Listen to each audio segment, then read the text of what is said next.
Hey, hello. How are you? I'm doing all right. How are you, David? Okay, let's get down to Buddhism. Buddhism was said to have originated in India. Yes, and it's in Taiwan, it's in Japan, it's in South Korea, China, etc. Thailand, Myanmar, etc. Parts of India too. So Hmm. now, when people think of Buddhism, of course, we're in the West. So one of the first things people think of is the Dalai Lama. Yes, Hmm.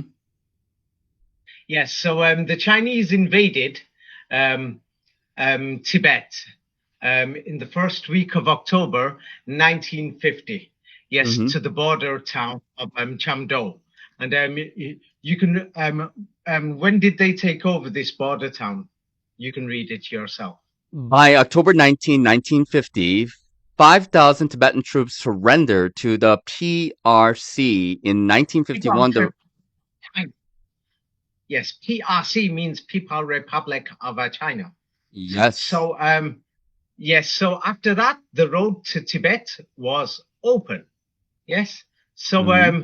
what do you call it? Yes, the road to Tibet was open, and they say at the time, yes, the main ruler, or amongst the main rulers with his gang, was the Dalai Lama. And so the Dalai Lama, the Chinese overran Tibet after the 19th of October. So, what happened? When did his government collapse? And that's it. Goodbye. You can read it. Let's see. Dalai Lama left Dalai Lama. Lhasa on 19th December 1950. You said that the Chinese won on the 19th of October. Are you sure? It says 19 again. That's what it says over here. Yeah, absolutely. Ah, 19th of December, the Dalai Lama fled. Yes. Hmm. And so that's what we are told in history. So what we are told in history is that when the Dalai Lama arrived in India, he came with thousands and thousands of pages of Indian manuscripts. Yes, all manuscripts that the Tibetans learned from India. Yes, Hmm. Hmm. and they say that there was a place called Nalanda University, and they say, oh, the Muslims invaded India and they destroyed Nalanda Library. Yes, and they said there was, many monks and things there, and they say 9 million books were burnt or something like this, manuscripts. Yes, Hmm. Hmm. and they say it was one of the greatest libraries in the world, etc. So this sort of history is actually, repeated throughout India. Yes, that's causing a lot of tension, hatred, racism, and things like this. I'm sure you can imagine what it's doing. Yes. Yeah, absolutely. It's causing a lot of violence, Hindu Muslim violence. Let me just show what kinds of things. It's like they say that the Muslims invaded India, and they're teaching it like the Crusades, and things like this. And many Hindus are saying, why have many Indians become Muslims? Yes, Hmm. and Hmm. the thing is, they say they are our Indian people, but they've taken the Muslim religion was violent. It burnt our libraries, books, and temples, etc. Is this history really true? Yes. Hmm. So they say that Buddhism originated from India. Yes, like Nalanda, they say was one of the greatest libraries and universities in the world. But this is what it's posing today. So now, but since you know quite a bit about Buddhism, yes, I'd like to ask you, how important are tantras in Buddhism? Well, Can Buddhism survive tantras, Tantra. realistically? Well, tantra, so far as I know, is a kind of a like sexual using of sexual energy. No, no, Uh, no, no, no, no. Those are like the Western interpretations. I'm talking about Buddhist tantras. not the Western interpretation. Well, Okay. anyway, okay, let's go to Tibetan Buddhism especially focuses on tantras. In the Mm-hmm. East, as Buddhism spread, they focus on it less because Tibet is more like countryside, not many people. But in place like Thailand, China, Japan, new things happened. New priests invented their new things and everything.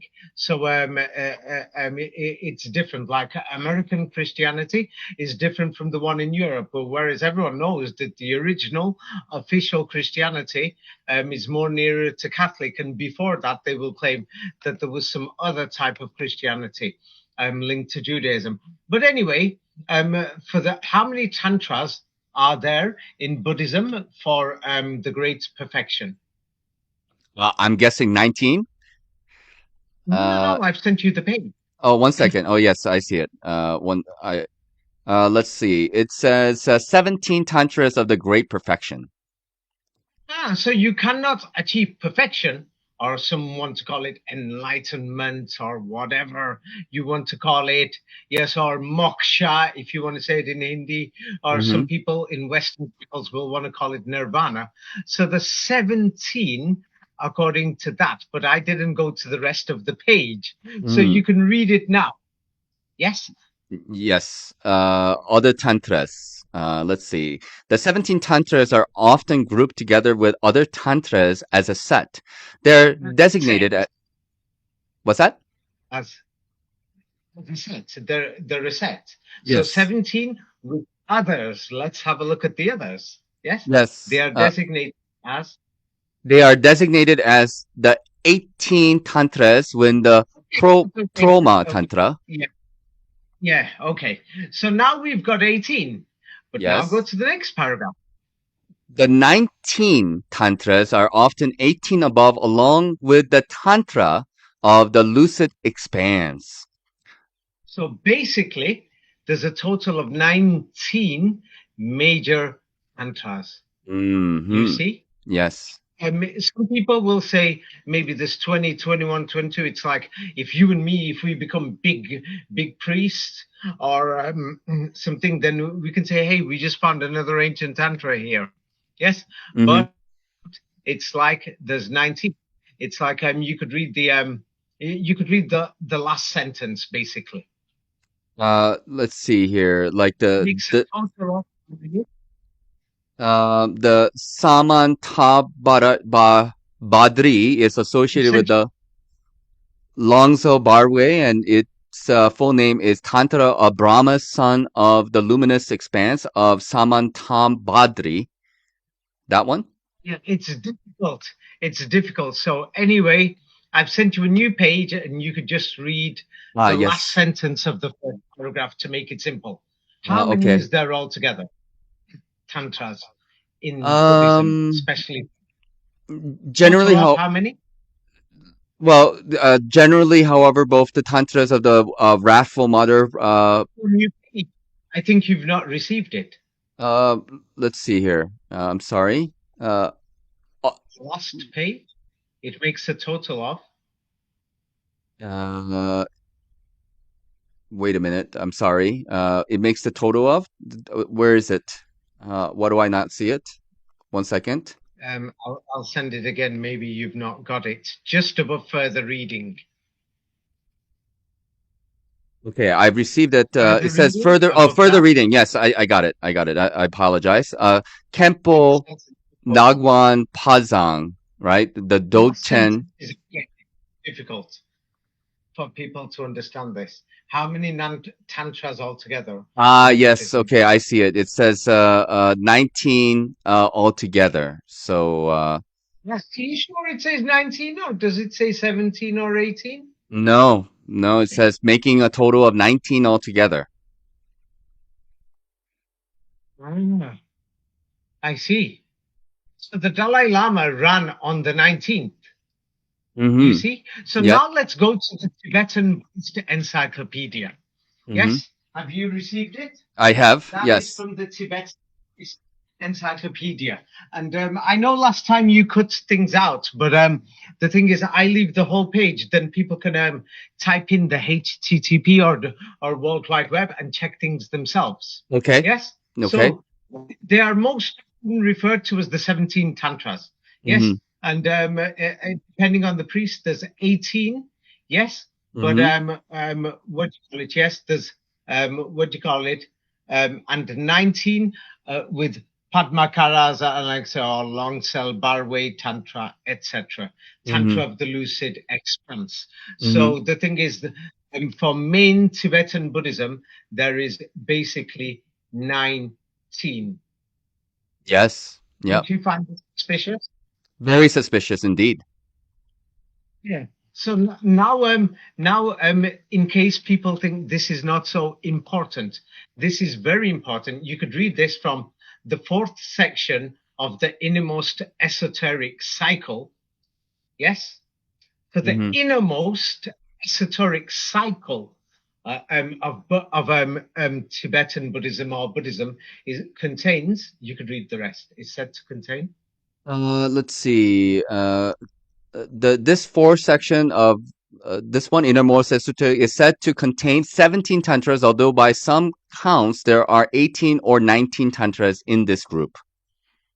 Yes. So it's like there is a total or a basic maximum of 19, which Mhm. is I'm going to say totally just ridiculous. It's actually so ridiculous that it's a joke. Mhm. Mhm. Yes, Mhm. it's an actual joke. And then let's have a look at Buddhism itself. Yes, and Yes. you're going to be so surprised by these things. Mhm. Now, what do you call it? Yes, and depends how some people in the West pronounce it because we've got a big Western audience. Vajra, Vajrayana or Vairayana or Tantric Buddhism. Mhm. Yes, and the final goal of Vajrayana or Buddhism, especially that's close to home or close to India, yes, not far away like Japan, is known as what? The union of all apparent dualities. No, no, no. Read the first word. What is this subject? What is the union of all apparent dualities? This is the final goal in Buddhism. What is the word? Mahamudra and Vajrayana. Ah, in Buddhism. So the final goal is Mahamudra. Mhm. Mahamudra? What? Yes, Mahamudra. this is strange. Mahamid Ra. Yes. So the thing is, here we have how to practice Mahamudra. Mhm. What Mhm. does that remind you of? There's many different ways. Some people do exercise and yogas or many other things. So this is very suspicious. Like the thing is that I've got this video here. Yes, here. So you can play it. The final goal of Buddhism is to achieve Mahamudra, that is the enlightenment, or however you wish to say it. But listen carefully. Yeah. Recognizing our true nature. That is the problem, actually. And based on that ignorant meaning, normally I discuss a lot this in the Joy of Living special. We have 3 courses of Joy of Living special. Level 3, we emphasize about the wisdom. So first, in order to have wisdom, what is the opposite of wisdom? Clinging, fixation mind. Now, when we hear all these things, consciousness, the inner beauty within you, fixing your mind, yes, closing your eyes, you meditate and you concentrate. It doesn't give you any answers. It doesn't do anything. It doesn't mean that something's the truth. People say these kind of things in all these religions. Yes, calmness, reaching the highest state of mind. What is all this? Highest state of consciousness. You can't describe what is highest state or even using different language words to release from samsara. samsara is a cycle. Where is the proof for any of these things? Is there any proof? Not really. But anyway, let's listen. Lazy and busy, and we really want to jump into the of the fight. Everybody wants action. So don't want to practice too many. Like in Tibetan Buddhism, we can study all these texts 9 to 18 years.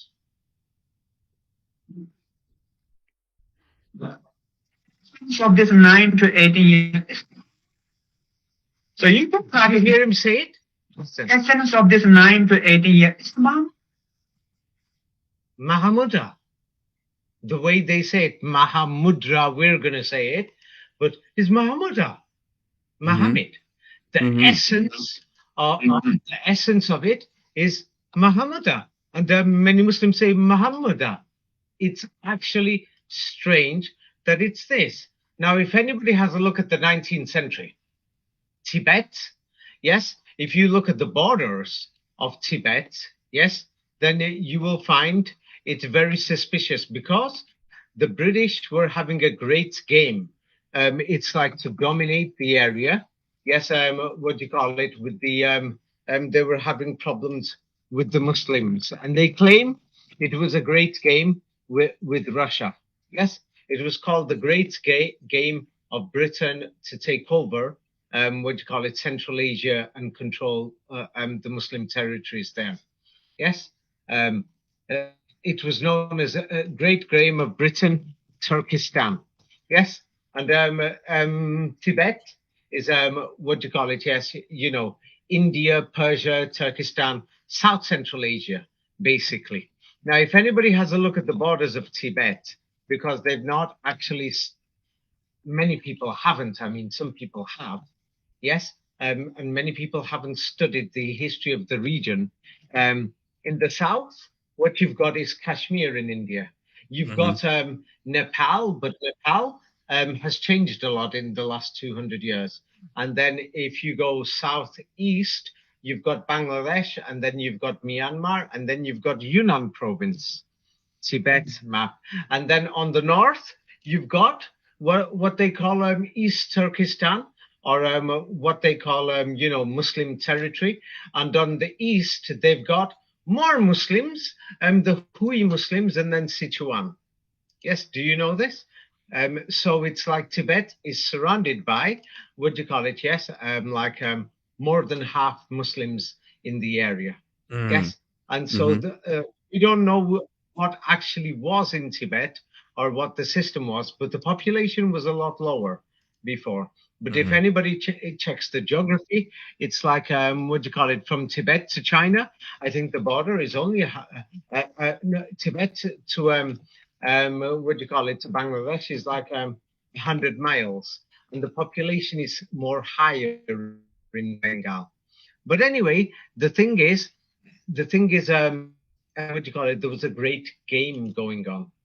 So the British were paying debts and all these other things to go to that region. But anyway, let's have more look at this Mahamudra and explore Buddhism. Yes? What is this Mahamudra in Buddhism? It says Mahamudra. Yes, Mahamudra literally means great seal or great imprint and refers to the fact that all phenomena inevitably are stamped by the fact of wisdom and emptiness inseparable. Mahamudra is a multi-valiant term of great importance in later Indian Buddhism and Tibetan Buddhism. We've got the point. The main thing is, what do you call it, the Great Seal. Yes. So I will explain this. This is very strange. Yes. So the thing is, you could read this from the top. Another form of high-level Tibetan Buddhist practice are the meditations associated with the tradition of Mahamudra, Great Seal, and Do-Chen, Great Perfection. Yeah, you don't need to use an Indian accent. Use a Tibetan one, Mahamudra. Yes. Okay, Mahamudra. It will be in Indian. Mahamudra. Yes, it's because the thing is, Buddhism is more like an East Asian thing. So Mahamudra, yes, it's like what you call it? Yes, it's high level Tibetan Buddhism. It's high level. It's not just small. So let's have a look at this. What this Mahamudra is, or this Muhammad in English. Yeah. So what is Muhammad in Buddhism? Again, what does Muhammad mean, or Mahamida, or Great Mahamuda, seal. or Mahamud? The Great Seal. Yes. This is very, very suspicious. Yes. And the thing is, let's have a look. How many times a day do the followers of Muhammad, the Muslims, pray? The Mahamuda, Muhammad? How many times a day do they pray normally? 5 times. Don't they pray 5 times? Yeah, that's suspicious. Yeah. So let's have a look at Tibetan Buddhism. Yes. What is the of Mahamida in Buddhism? Let's What see. is it known as? It's the 5 folds. Ah, 5 daily prayers for the Mohammedans. Yes. That's a little strange. Are you beginning to see the suspiciousness? Yes. Yes. Yes. So now let's go even further. Yes. And what we see is, the Kagyu is very important. Yes. And this is this tradition. You could read it. The Drikung Kagyu in Mahamuda is Possessing 5 tradition. Jinten Gompo founded the school, and Mahamudra lineage, whose main practice is known as the fivefold Mahamudra, consisting of refuge of bodhicitta. five. Five. Yes, all Yes. these are the things. Bodhicitta, Daiti Yoga, Guru Yoga, etc., etc. Yes, the thing is, it's too difficult for the audience. Yes. So the thing is, the Mahamudra, it's like the inner awakening and things like this. It is the great seal. Yes. And let's describe it more in because we're using the English language. So here is a Buddhist guide in English. You could read this. The Mahamudra. Let's see, Mahabuddha, the great seal or great symbol, or Chagchen Tibetan, is a method of direct introduction to the nature of mind. So to understand this nature of the mind, there is a fivefold path. Yes. So this is the seal. So now let's have a look at Islam itself. And Muhammad is known as the Mahamudra in Islam. What is he known as? Muhammad is the final prophet in Islam, He is known as? known as the seal of the prophets. The seal. I see. Isn't that what the Buddhists say? Yeah. I thought so. Yep. Okay, so now the thing is, Muhammad, in European, they normally used to say Mahomet or Mahomet or Mehmet. Yes, they used to say in the 19th century. Look and check online themselves. It's like Maha means great in Sanskrit, and Emet is something else. So now if we look at Hebrew or in Arabic, they say Ahmed.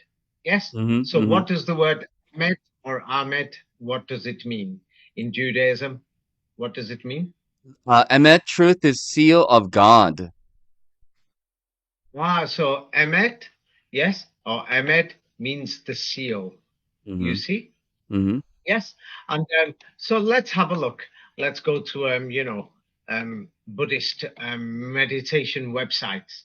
And Muhammad is what? Mahamudra is the ultimate Buddhist, is the highest form of meditation, bowing to my teacher, being compassionate. I see. The rest of it, you don't need to read the full, because it goes on to a next subject. It's the highest form of meditation. It is the ultimate Buddhist. Yes, basically to become a Muhammad. You understand? Mhm. So if you become the best Buddhist, you have become a Mohammedan. Now I will play it again. I'm doing a screenshot of this guy talking so that people will know I'm not inventing the pronunciation. It's like if you're Tibetan, this is how you will pronounce it yourself. Essence of this 9 to 18 years Islam. Wait, Like- let me put the volume up so that people can hear it. The essence of this 9 to 18 years Islam. 9 to 18 years Islam. Mahmuda, Practice. you see? Mhm. Wait. So main meaning of Mahamudra is what we call the great. Mahamudra, if you're saying it slowly, like using Sanskrit, or if you're using the local dialect, it's Mahamudra. From then into Mahamudra. Can you hear again? From then into Mahamudra. Mahamudra. Buddhism become from Yeah. then into Mahamudra. Very faint, but yes, Buddhism. I heard it. Mahamuda. We become Okay. opportunity. Suffering become medicine.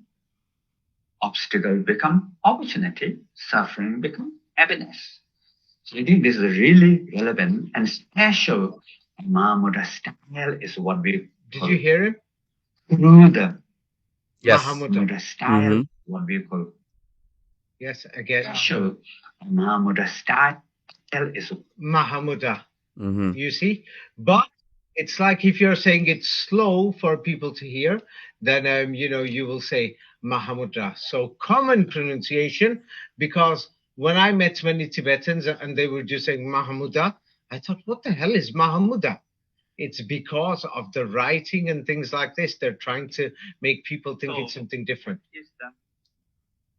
Mahamudra. So they're going to say it like this. Same like in England, many people are going to say Mohammed or Mohammed or Muhammad or Muhammad or Mehmet or Mehemet or Mehmet.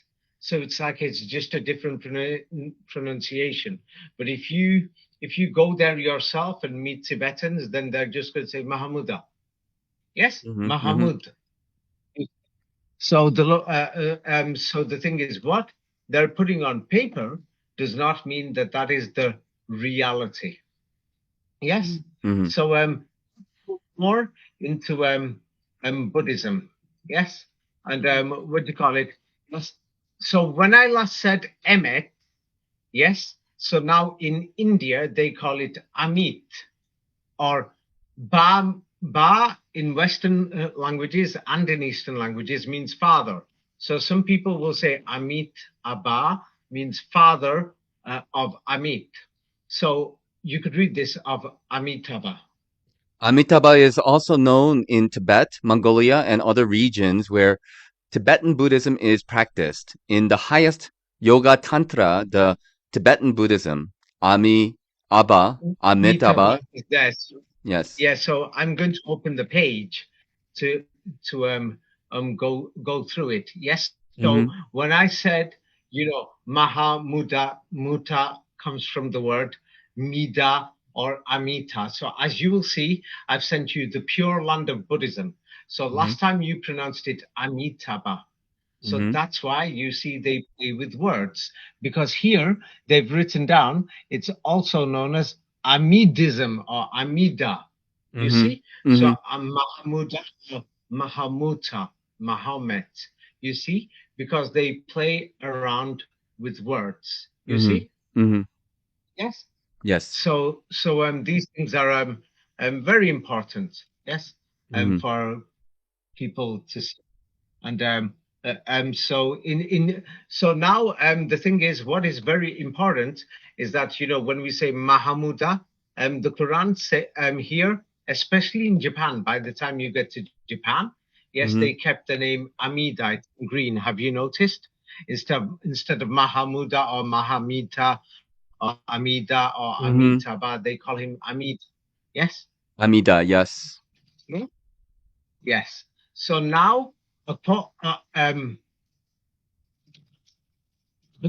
now when we when I said before in Hebrew, it becomes emet.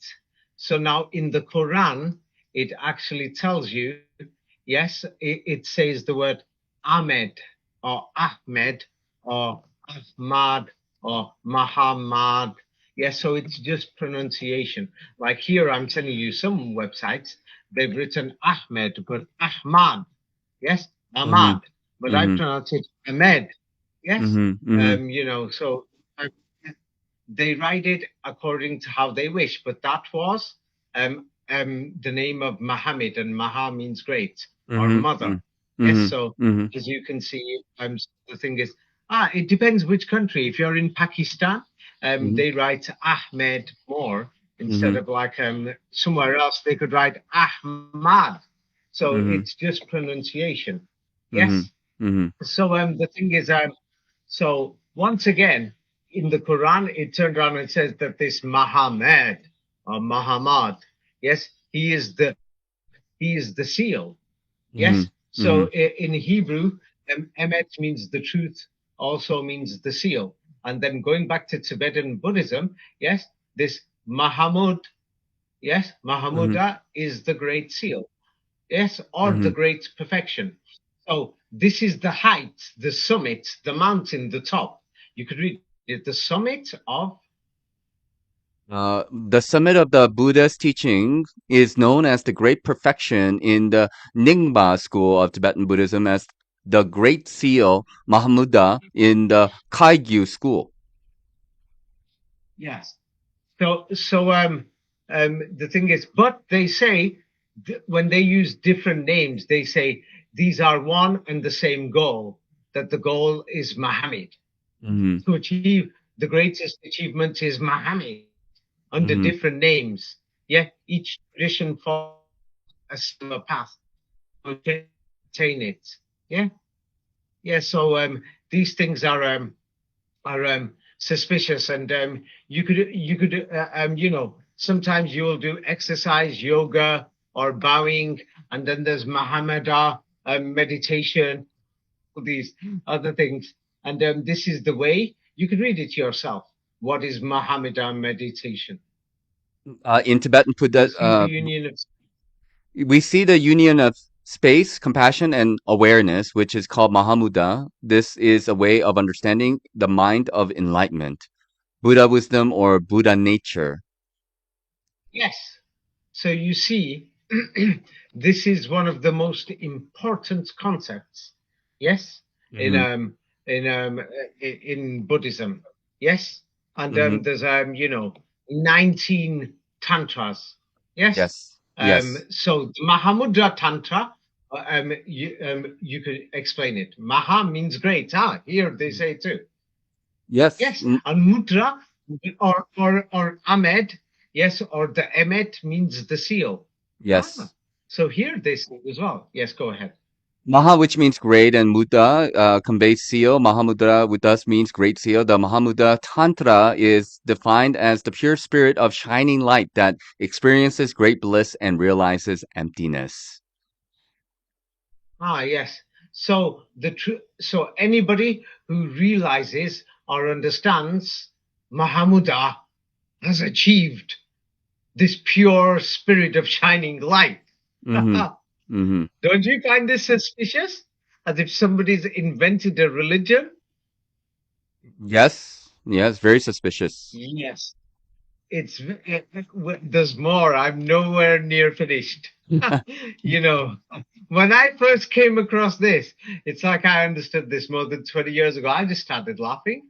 I thought, oh my God, have they gone so far? Yes, like to Hmm. create an opposition system to Islam in the other side of the world. So Hmm. here, the wisdom experience. What is Mahamudra? Mahamudra is beyond. So this Muhammad is beyond what? Beyond words. Yes, carry on. According to Tibetan Buddhism, Mahamudra is one of the most advanced teachings of the Buddha. Mahamudra is Sanskrit. Maha means great, and Muda can be seal, etc., etc. Yes. Yeah, you've got used to it now. So this is the most advanced teaching of Buddhism. Mm-hmm. Whoa, the most advanced. Yes, that whoever attains or achieves Mahamudra, he's done it. You know, that that on the Indian side you'll say you will not experience samsara anymore. Samsara, means you could reincarnate and have a lower birth or anything like this. So that's Mm-hmm. it. You've gone past the moksha plane. And remember last time, it's like how many mouths do you need to feed in your body on the Indian side from the Hinduism side to achieve this enlightenment? How many parts in your astral body do you need to succeed with? 19? Wasn't that 19? Have you forgotten? How could you forget such a thing? Wait a minute. 15? Oh, just today you were saying there were 17 tantras, but last time we were speaking, I'm talking about Hinduism from the Hindu side of the border, because don't forget they say Buddhism came from India. So now, to achieve to go past samsara, let's say I'm using the word samsara for Buddhism, but they use a different word. Yes, because different languages are involved. Yes, yeah, there are 19 tantras, and you have to achieve the Mahamudra. Yes, right. Yes. you have to the eternal bliss. So now the thing is, yes, there are 19 tantras. So on the Indian side of the border, yes, they where they've got Hinduism, yes, how many things do you need to tattvas instead of tantras? Yes, do you need to like protect or succeed in? Yes, It your was astral 19. body. Yeah, it was 19. Ah, Yes. aren't you finding all this suspicious? Very suspicious. Ah, yes, and nobody even tells you about this, except the Quran says, "Be aware of this 19." It warns you. Now let's look at more about Mahamudra. Mm-hmm. Yes, Mm-hmm. it is. Yes, What is Mahamudra is what? Mahamudra? Study Buddhism. Mahamudra is a body of teachings found in the many of the Tibetan Buddhist schools, which include methods for truly understanding the very nature of our own Our minds. mission in life. Yeah, Mission? of our mission. Yeah, Okay. something like that. Mm-hmm. I'm guessing. So, Mm-hmm. so the thing is, so now let's go back again, because the thing is, just to make sure it's clear, because some people will say I'm making this up. Yes, here Mm-hmm. it will say Mahamudra, but Mm-hmm. that's what it says in the Sanskrit text. But if Mm-hmm. you arrived in Lhasa, or if you're in China, people say Mahamudra. Mm-hmm. I know Mm-hmm. how to say it. I is that Chinese. Is Mahamudra. You Mm-hmm. see, you're trying to tell me how to speak English in China. You come from America. You think you know everything. It's a Mahamuda over here. You see?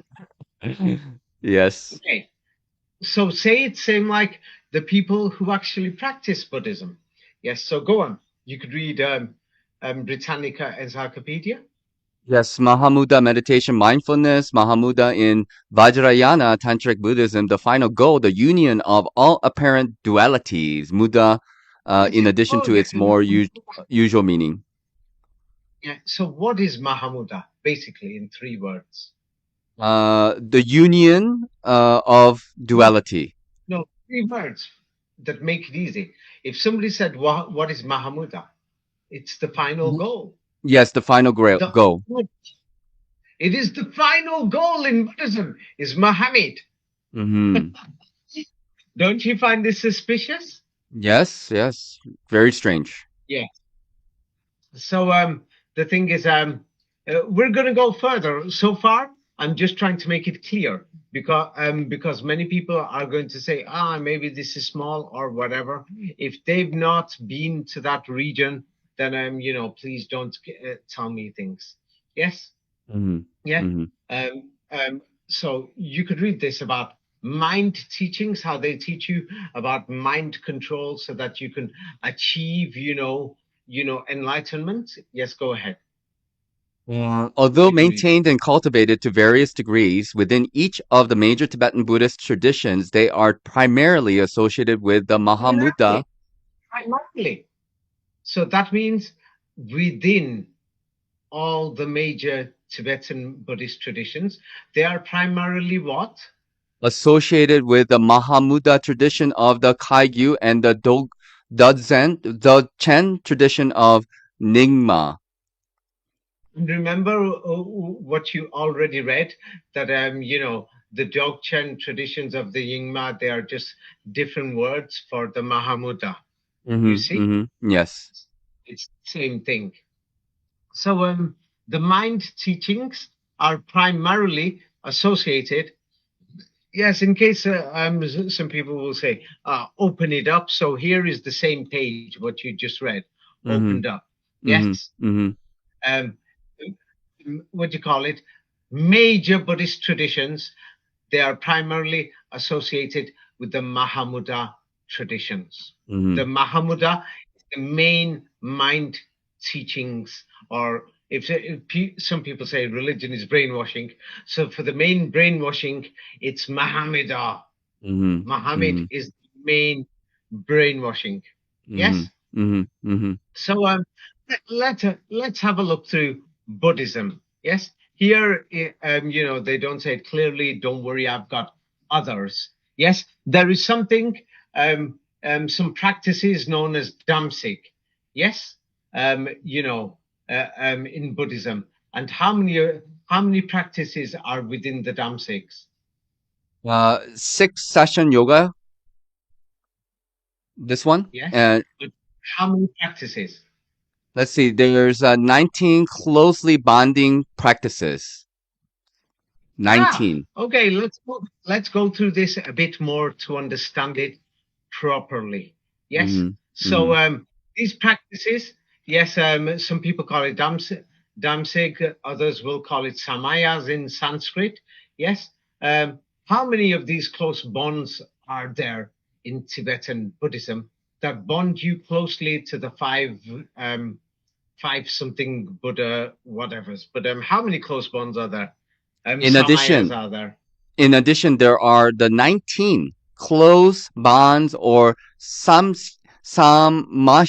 samayas in Sanskrit. Ah, so how many is there again? 19. 19. Okay. So let's keep going deeper. Yes. The Shambhala Kala Chakra. Yes. So you Yes. could read this. Shambhala Kala Chakra, these are called Shammaya in Sanskrit and Dapsik in Tibetan daily in order to help integrate our life with the 19 practices that create close bonds. Ah. So there's 19 practices which are the close bonds. Yes. Yes. The Samayas or the Sanskrit. I see. Yes, which are important every single day. Can you imagine? Yes, yes. And so, what is a Kala Chakra? Yes. So now let's have a look at a Kala Chakra. So one, we have 19 tantras. Yes, things like this, maximum. So what is a Kala Chakra? Kala Chakra initiation is a Buddhist ceremony in preparation for tantric meditation and for bringing harmony to the world. So how many tantric things did we have before? 19. Simu? So let's investigate this Kala Chakra. Yes, initiation. Yes, the Kala Chakra initiation. Yes, so it prepares you for tantric meditation and other things. Yes, and so the Kala Chakra. Let's go through it. So let's have a bit more look at this Kala Chakra. Yes, go ahead. Yes. If we are actually 1 second. It's still, let's see, explanatory talks at the Recon Kalachakra initiation of 1985. If we are actually taking the empowerment, the commitment is that we will keep the vows. In addition, there are the 19 close bonds. okay, they have Kala Chakra initiations, every year, I think. So, but anyway, so the Dalai Lama does the initiations normally. So the thing is, they take their vows and then they must do the 19 bonds. So let's go through it. So people have their I'm giving you know, basic, simple, whatever. But let's read through this. Yes. So yes, here are the commitments of the Kala Chakra initiation into Buddhism. Yes. People ask. People ask about the commitments of the Kala Chakra. If we are actually taking the empowerment, the commitment is that we will keep the vows. In addition, there are the 19 close bonds or samayas in Sanskrit, dapsik in Tibetan that bond us closely to the 5 Buddha families individually. Sometimes they are called pledges, also meaning that which makes a connection. One way, So these pledges yes, or promises, yes, close bonds, how many of them is there? 19 close bonds. So, let's call them pledges, promises. So Yes. you have to keep these 19 samayas or these 19 damsik to have the initiation of Kala Chakra. Yes. Mm-hmm. Mm-hmm. So let's have a look at you know, Buddhist yogas. Yes. Mm-hmm. For example, you know, to achieve the Mahamudra. Yes. Mm-hmm. What do you call it? Yes. You can read this very fast. Yeah. I'm sorry, I have not received it. I just got it now. 1 second. Let me let it load. The practice of the Anuttara Yoga Tantra in the Vajrayana tradition of the Buddhism is characterized by the requirement of empowerment from a qualified guru, usually a lama, use of ritual techniques, and the practice of various meditative and subtle body yogas that uh, affect personal transformation and to attain enlightenment. Enlightenment is basically to achieve Mahamudra. Yes. Yes. Yes. And for the Tantras, there's 19 of them. Yes. Mm-hmm. Mm-hmm. So things like this. Yes. So let's have a look at you know, wait, let's go a bit more into the suspicious color chakra. I was going to go on to the next thing, but I forgot. So, for example, who is it that gives the color chakra initiation? It's His Holiness the Dalai Lama. He gives it. Yes. Yes. So, for example, when he gave his 34th color chakra initiation in 2017, how many languages did they give? Well, it was translated into 19 languages simultaneously. Okay. So the Kala Chakra initiation, you could go through it again. How many promises do you make? 19 promises. And there's how many practices? 19 practices. Yes. So the thing is, it's very suspicious. These things. So let's go on to the next bit. Yes. So let's study some of you know, the Buddha teachings himself.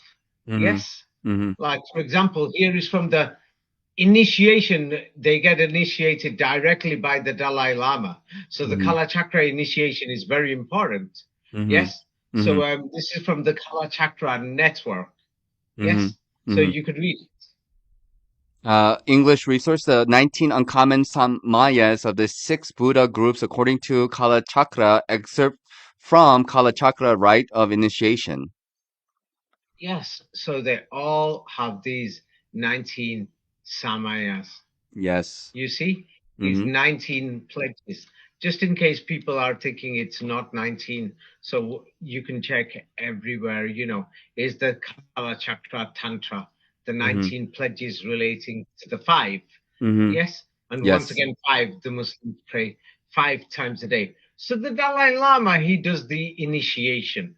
It's almost like, you know, when you have the initiation in Masonry or the initiation into the Catholic Church. You know, how old was the Dalai Lama when he gave his first initiation? The Dalai Lama first gave his initiation in 1954 when he was 19. Ah, I see. And oh, he left Lhasa on which date? You know, when the Chinese invaded, he had to run away. It Which was the date did 19th. he go and on which date did the Chinese have victory and when they crossed the border so that they could take over the whole of Tibet? It was the 19th. 19th or 15th, did you say? No, it's the 19th. Aren't you beginning to see there's something suspicious going on here? Yes, Yes. very much. So the thing is, and they say they use different words, but it's to achieve the same thing. So the Kala Chakra initiation, where there is 19, yes, is the practice. Practice is the Buddhist means of achieving bodhicitta, which is also the Mahamudra with up and down levels, etc. Or it's also the Shunyata, or basically it means that you've become Buddha yourself. Yes. So that's what it is. Yes. So that's what the Pala Chakra thing is. So the thing is Samaya and Damsik basically mean promise. So you know, our pledges. So here it is. Yes, just in case some people say I made it up, I just found it. So because before I said it means promise also, so you could read it. Yeah. Yes. The Tibetan word damsik, samaya in Sanskrit means close bond. Sometimes people translate it as a holy word or promise. Yes. Basically, it's a promise. You know, when you say close bond, it's like, you know, it's a blood bond, like, you know, a bond from your house that you've made a promise. You see? So, the thing is, and the thing is, you know, when many people went from Europe to study these things with the Theosophy Society and other things, they used to call it the secret essence of Buddhism. And how many is there altogether? The Samayas were called the secret essence of success, the secret. How many is there altogether? According to the secret essence, there are 5 root samayas, 10 branch samayas, and 4 great samayas, 19 altogether. So the secret essence is which number? 19. You see. So there it's very suspicious. Then there is more, because there is the, you know, the 19 tantras and things like this. So let's go through, for example, yes, the Nyingma source for understanding empowerment, as you mentioned before. This is, you know, the secret essence. Let's talk about the secret womb, which is the Guhya Garbha Tantra. And you can read it. The secret womb is what? What is the secret? The secret womb actually refers to a collection of 19 texts in the Tibetan canon. Wait a minute. Are you sure? I thought you said 19 for everything else. Yes. You're trying to tell me not only is the secret essence Samaya 19, but the secret womb, the Guhya Garbha Tantra, is also 19? Is this what you're saying? Yes, sir. Don't you find this suspicious now? Very suspicious. Highly suspicious. Yes. So the thing is, let's have a look at the secret womb and see what it is more. You know, when you go there. So wait a minute. I'll just before you go through this. Oh no, I don't have the video. But the thing is, you know, the way all these people talk. You have to look at yourself. You're deep in a self, and then when you realize the spirits within your soul, one person will say. Then another person will say, you have to understand your deep inner conscious. And then when you understand the soul within your spirit, would you say, the other guy said the spirit within your soul. That sounds, it's just an opinion. It's just garbage. You could go on forever. Or the soul within your spirit, or your left brain and your right brain, your female side or your male side, the dark side and the light. All these things are just garbage. Mm-hmm. It's Mm-hmm. just garbage. If you want to be a good person, go and do some good things, to turn around and say, I've done it. Because all these people in the East, they're turning around as if to say, you've got to achieve going out of your body or dying. You got to die, basically. You got to go out and never come back, almost as if life is horrible, as if the body doesn't have any value for many of these people, not all of them. But that's how many of them portray it. I think Mm-hmm. I like food. Sometimes when I drink Red Bull, it tastes amazing. I think sometimes, when you're in the hot and then you go in the cold and you feel the fan, you think, whoa, it's a beautiful experience. Even talking to you, like right now, it's wow, it's amazing. Yeah. Mm-hmm. So there's many beautiful things to have a human body. Do you know what? Let's pretend all this stuff, in Hinduism and Buddhism is true. If I was just a spirit just flying around, I'll say, I wish I had a body that I can touch, I can feel, I can sense, I could do these things. Mm-hmm. Without the human body, I can't do these things. Mm-hmm. You Mm-hmm. see? Mm-hmm. Did you ever think about these things? Yes. Yes. Many people who come towards Hinduism and Buddhism and all these other things don't even realize these things. Yes, Mm-hmm. that the thing is they're going away. But anyway, this one, what do you call it? Yes, you could read it. So you could read it. This secret womb or the 19 texts, the secret 19. What is this secret 19 texts? Yeah, Uh, Tibetan yeah, interpreter. Tibetan interpreters generally see the secret womb tantra as a guide to the Buddhist practice of Maha Yoga, also termed deity yoga, a tantric method of realizing the true nature of reality and attaining Buddhahood. Wow. So to attain Buddhahood, I need Mahamudra and I need Mm-hmm. 19 tantras. And Mm-hmm. then the guide for the Buddhist practice of Mahayoga, the secret womb or the secret essence. How many texts is there that I have to 19 understand texts. Yeah. to achieve the secret womb? 19? 19. Yes. Ah, aren't you beginning to see all this is just pathetically suspicious? Yes, yes.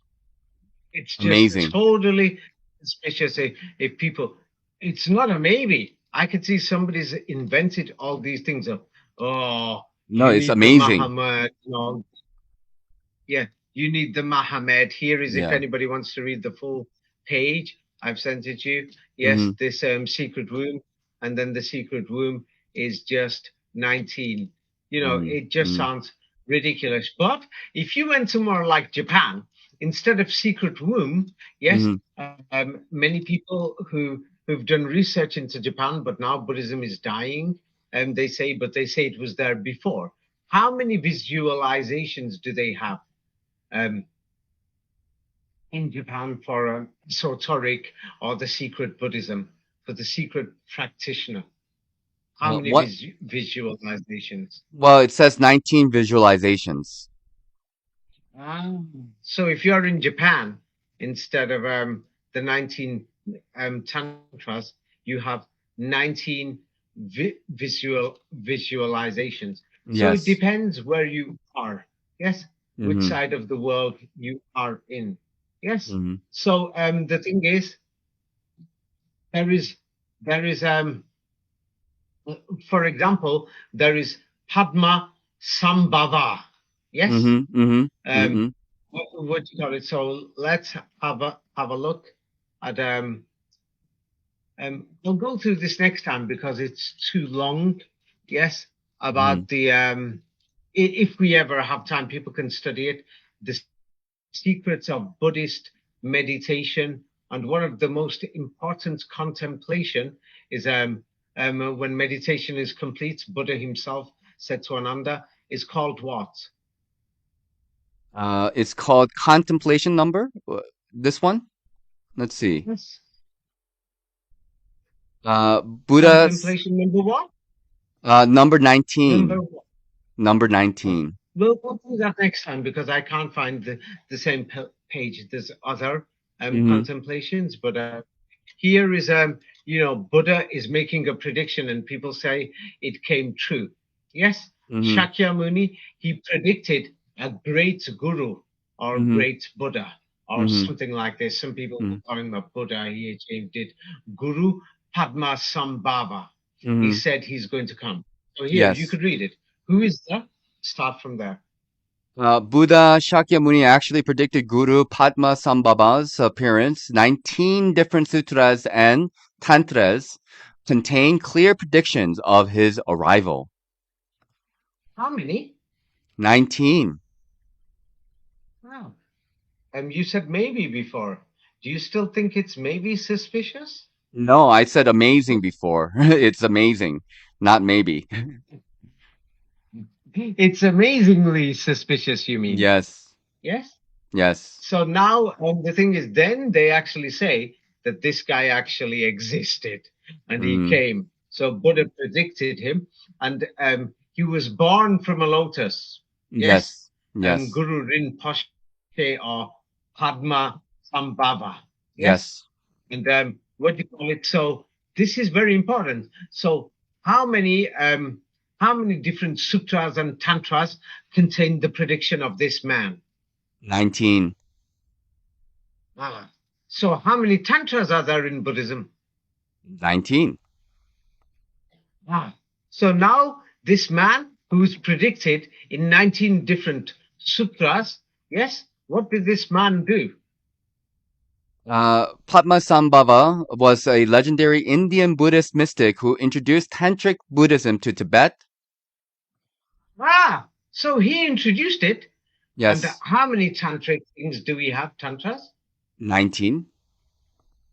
And this Padmasambhava was predicted in how many sutras? 19. Yeah. Aren't you finding any of this suspicious yet? Yes? Yes, So very now clearly let's suspicious. go. Yes. So now let's go to India. And, Hmm. Kagyu Buddhism, we mentioned it before. And one of the most important places for the Dalai Lama is in Bihar. Yes, the Mm. Kagyu Monlam Pavilion, Bogaya in Bihar. Yes, so if anybody wants to go there, because the Dalai Lama, he's left China now. So now they're mainly in India. Yes. So the thing is because in China, they had to run.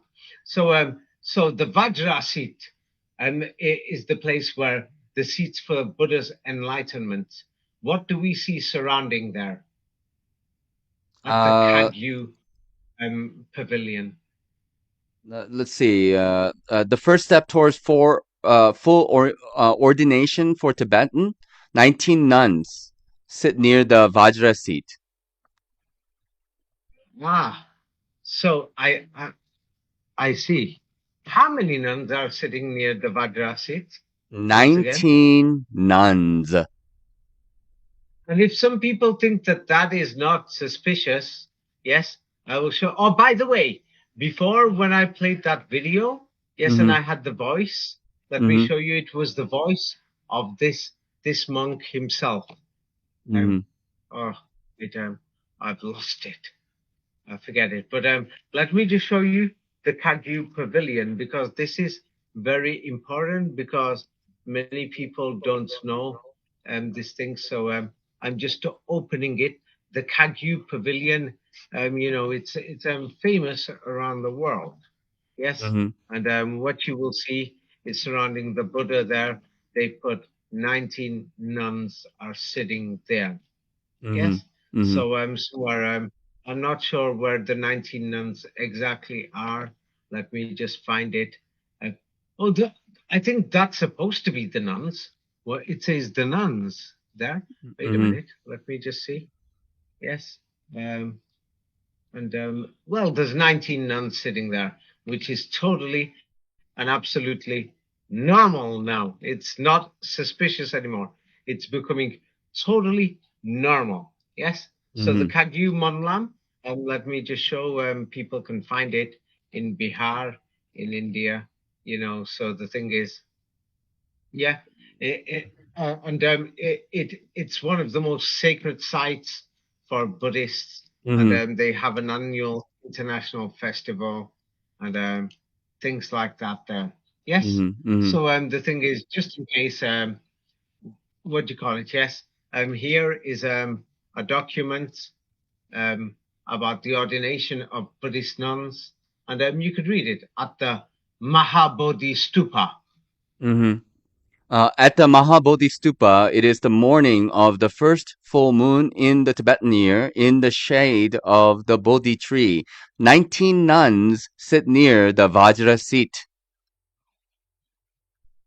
Carry on. Site of the Buddha's enlightenment on the path to the full ordination. 18 took the Shrama Neri vows in the same place the day before, and one remains to take them on this auspicious 15th day of the month of miracles. Yeah, so what we're seeing here, yes, Mm-hmm. 19 nuns are sitting near the Vajra seat, Mm-hmm. yes, are the seat of Buddha's enlightenment. Yeah, of course they had to have 19 sitting there instead of like 15. So now I don't know if you know what is cetasika in Buddhism. Yes, in Pali, Buddhism, they'll call it the Savanasa Dharana. I like that word, Savanasa Dharana. I don't know what it means exactly. Oh, it means cetasika. Yes, but let's read it. Yes, for Buddhism. Yes, you could Okay. read it yourself. There are 25 wholesome satasikas. The first 19 wholesome satasikas, uh, in Pali, Sadarna,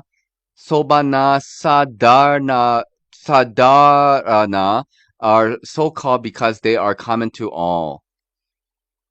Ah, don't you find that suspicious? Very suspicious. Ah, I see.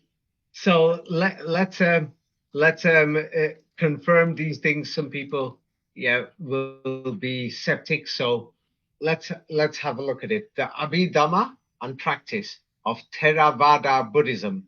Yes, Hmm. Or Theravada Buddhism or Theravada. Yes, Hmm. you can Yes. read it. Next are the 19 beautiful satasikas, so called because they are common to all morally beautiful moments of consciousness. Ah, so in Buddhism, especially in the Theravada, yes, Hmm. there are 19 beautiful Setasikas or Savana Sadharanas. Ah, Hmm. because, and they are so called because they are common to all morally beautiful moments of consciousness. What does this mean? It means that people who have morally beautiful moments of consciousness, yes, they have 19 beautiful Setasikas. You see? So right now, if we're having a morally beautiful moment of consciousness right now in our communication, it means we have 19 beautiful satasikas right now. You Hmm. see? Hmm. Don't you find that suspicious? Very suspicious. Isn't this becoming a bit of a joke? Yes. Yes. Yes. Now I will give you an example. Like here, the things are people don't notice these. They show you pictures, Buddhist meditation, people from all over the world, and they show what do you call it? Yes, this thing. Let me enlarge the writing so that Hmm. you could read it a bit faster. Hmm. Yes, but Hmm. these are the kind of things. It's because many people are interested in the Far East. This is the kind of thing that they're actually saying. So you could read it. Yes. Yes. Perfection. Perfection in Perfection in perfection in equanimity. The Pali word upeka means impartiality or equanimity. In the Buddhist literature, another Pali word for equanimity is tatra majahatata, meaning being in the middle, one of the 19 universal beautiful mental factors. Sobanasa dharana Setasiddha mentioned in the Buddha's higher teaching, Adidhamma, while practicing the perfection of equanimity, one remains impartial and unaffected by one's experiences, not developing desire and craving for friendly people and pleasurable experiences, or dislike and aversion for unfriendly people and unpleasant experiences. Ah, so there's many people, it doesn't matter if it's a new age thinking, it doesn't matter who. Many people make videos like this saying, you don't want to develop desire, you don't want to be craving for pleasurable experiences, you don't want to have dislike or aversion. It's all within you, it's all inside you, it's all pre-programmed. Come on. People go crazy and crazy. You'll end up going crazy. That's why many people are crazy. It's like the thing is when you read these things, 19 universal beautiful mental factors mentioned in Buddha's higher teaching. Let's make that clear. In Abhidhamma, yes, there are 19 universal beautiful mental factors called the Sobanasa Dharana Cetasika. Isn't this just total joke? I call this a total joke that if anybody's read all my books and everything, that the thing is, it's the people who are in power who invented this New World system, who invented Buddhism. There is no doubt about it to me. I don't doubt it for 1 minute. Yes. Here, just in case people, this is from Myanmar, so it doesn't matter it's which country, because they have slight differences for the Setasikas. Yeah, they call it here different words. They're using different words. Sometimes they say concepts, sometimes they say doors, they say mouths, they say planes. Here they're using the word 19 mental concomitants that are always present whenever meritorious action takes place. So right now we're doing good things. This means that right now there are 19 beautiful Setasikas. Somebody else is going to come and say that there's 19 nuns who are present here right now. Somebody else is going to say there's 19 angels who are present here right now. Somebody else is going to say that there's 19 spirits here right now. Get the hell out of here. What you could clearly see is somebody has invented this entire system and religion, and then they let different priests, I'm going to write a book, you're going to write a book. Over the last 200 years, many people wrote that books on palm leaves and other things, trying to make money and do these other things. Yes. And then they're using any kind of words, and then they know that you're going to be mystified by foreign languages. Maybe you'll pick up the Thailand language, the Burma language, or some Chinese words, or local Tibetan dialects, or Sanskrit, or even words from Bihar. But here, you could read it here from the Manual of Abhidhamma, Abhidhamma of Buddha's teachings. Yes. Yes. So here, what do they describe these 19 beautiful Setasikas? So all these strange words, people are going crazy about them, saying, what is this? I want to know. Yes. You start from, I didn't get the first paragraph properly, but this Abhidhamma, it says the middle, it's one of the 19. Well, like Amhua is not mentioned amongst the 19 beautiful Setasikas. Paragraph 50. 1 second. The paragraph in the middle of the 19 universal beautiful mental factors mentioned in the Buddha's higher teachings, Abhidhamma. Abhidhamma, yes. So these are the higher teachings. You know what I mean? Yes. So it's like it's just a joke, and then they give these strange words and everything, so that you'll think, what is Abhidhamma? Yes, and then things like this are the secrets of Buddhist meditation. Yeah, there's many people who've written about it, and one of these so-called highest contemplations. Yes, when Buddha was speaking about these things. Yes, here this is a bit long. Yes. So you can read the last paragraph.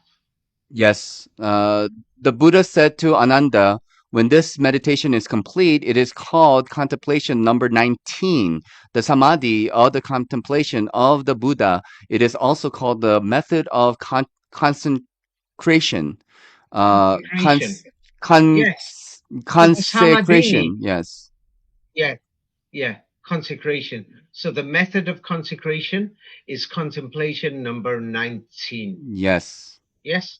Yes. Yes. So these to consecrate, these things. So the truth is, I think it's an absolute bloody joke. Mm, Sorry, but I think that, no offense to the people, but historically, this mhm, is something that somebody's just invented, and they put it out there. And if somebody's saying, "Oh no, it's not an invention," that here is from my book, "Ancient Egypt Did Not Exist," and mhm, then let's just have a look at these people. What they did is, there is a certain reason for this. What they did all around the world, yes, they mhm, played a game. So, mhm, for example, they played a game, yes, and the thing is, um, let's go through this game. Like, what is this building here? Now we're going far away from China or from Tibet or from Myanmar or from the land of the Buddhists. This mhm. is now we're in South America. What is this building? Photo above, step pyramid in Chichen Itza, Mexico. Yeah, It you, is, you must know this. Yes, you've yes, seen it before, yes, of course. But yes. so now the strange thing is, yeah, many people are going to say, it was buried. But the thing is, we've got photographic evidence. Yeah, this place did not exist in the Mm-hmm, 1860s. Yeah, somebody's going to say, what's this got to do with Buddhism? It's explained in my book, Ancient Egypt is Not Ancient. Yes, mm-hmm, mm-hmm, so the place wasn't there. So some people will say, oh, they probably dug the place out. Well, I mm-hmm, got word for you guys. Holstein, there's still photographs that are available that they built the place. They built the place. You see them bringing the bricks and putting the bricks on top of there. There was like part of some mining remains from some mining building, but they're mm-hmm, building it there. Yes. mm-hmm, And if mm-hmm, somebody's going to say they're not building it, or they're going to tell us the ancient Mayans built it, oh no, here are the ancient Mayans, yes, working for the British, the French, the Europeans, the Americans, and the Germans. And can you mm-hmm, see on top of the mountain, they're putting these outside bricks, the mountains underneath it. Can you mm-hmm. see it? Yes, Can you see it, or you cannot? Yes? yes, yes. Yes. So they built this place. And you will say, what does this have to do with Buddhism? Yes. Mm-hmm, In the mm-hmm, 19 tantras. Yes. And the 19 beautiful things. So let's look at Chichen Itza. Yes. mm-hmm, What mm-hmm. do we know about Chichen Itza, this pyramid? You could read the paragraph that's typed out at the bottom. One of the most important facts about the Chichen Itza pyramid is that it is constructed to face approximately 19 degrees east from north. Ah, they didn't want to do it 20 degrees east or 18 degrees east from north, but they made sure it's 19 degrees east from north. Mm-hmm, You see? mm-hmm, So that's one thing that they did. That's the first thing. So now they're always going to tell us, oh, the Mayans have got some great history. They've got a calendar. Let's see about the Mayan calendar. They say it's equal to the actual solar year, the Mayan year. But mm-hmm.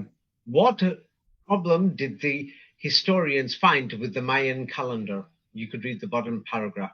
Yes, many historians have said that the Mayan calendar had a 19-minute margin of error. Ah, so these Mayans, let's have a look at these people. Yes? Yeah? These ancient Mayans. Now we're at the other side of the world. Yes? And we've got these people, yes, who are the so-called ancient Mayans who built this pyramid, and I can find photographs that they didn't build it. So that's the first lie, yes, which is totally clear, yeah, and they've just totally built it, yes. So Mhm. now these people, they build the pyramid 19 degrees east from north, yes. Then these people have a precise calendar. Look at what these people look like. This is what they're telling us what these Mayans looked like. Yes, Mhm. that they Mhm. were half naked running around. And then these people made a calendar. Oh, and how many minutes of error does this calendar have? 19 minutes of error. 19 minutes of error. So now let's go through this Mayan civilization. I'm sending you the first page. This is from my book. Ancient Mhm. Egypt did not is not ancient. Yes. Mhm. So Mhm. people, if they wanted to read the book, I'm not going to read 200 pages of a book here. Yes. Mhm. And if some people are going to say, "Oh, why does he talk about his books?" Everything is from my books. What I'm talking about, it's about my books. And some Mhm. people will say he copied them from a blog. Which blog is telling you all this stuff? Yeah, go and prove your craft. Mhm. Yes, Mhm. yeah. Yep. So the thing is, yeah, I'm going to say it's crap because some people said I copied 20, 30 pages of a blog. Yeah, sure, thousands of pages in my books. But anyway, you could read this out. Yes, I'm going to stop you after basically each sentence. Yeah, go ahead. The historians have said that the Mayan calendar had 19 months. The 19th month was considered What? What? 19th month. Are you sure it says 19? I'm getting sick of this. Maybe you're lying to me. Mm. Maybe it says 11 there, or 12, or 10. Says 19th No, month. it says 19. So now the Mayan calendar has 19 months. And what do they tell us about this number 19? This is what they're telling you. They know that you can't check this history. You can't even challenge it. But this is what they are telling us, yes, Mhm. about the Mayan civilization. This is what they're telling us. I'm going to stop you at the end of each paragraph. Yes, Okay. because it's modern, but go ahead. The 19th month was considered to be unlucky or a time when people had to be careful. Historians say that many people were so afraid that they did not even leave their homes on the 19th month. So, as you can see, they're talking bullshit.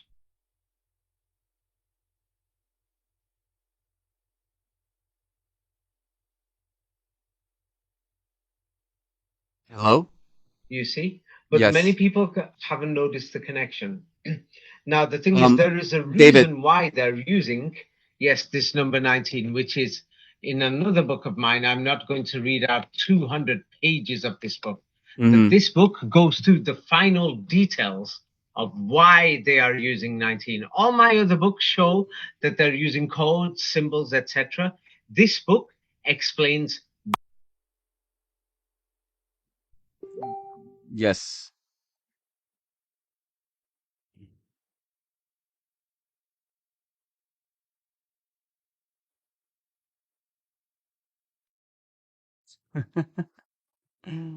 Um,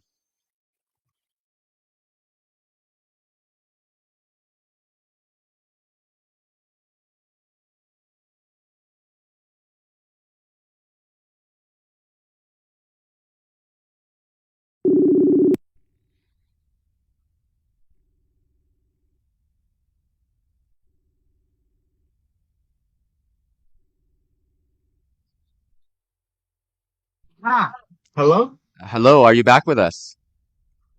Yeah, keep this on the recording because I keep saying yes, yes. It's because the call cuts out when I talk to you or with Yeah. Raphael and things like this. So many Y- people say, "Why do you keep saying yes, yes?"